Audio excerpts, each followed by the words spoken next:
So yeah, this is what riding a bike is all about, is finding adventure wherever you go.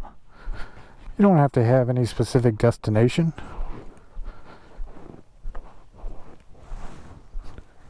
Just go and see where the road takes you.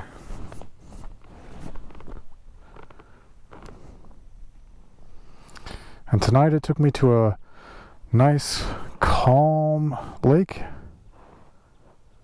Hardly a breeze. Beautiful sunset. Clear skies. Beautiful houses.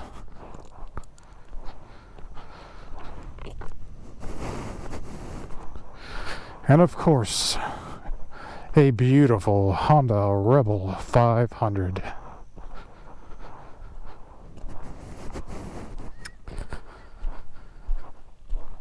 Love this bike. Love, love, love. She needs a bath.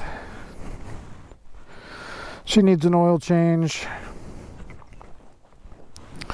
But most importantly, she needs to be ridden.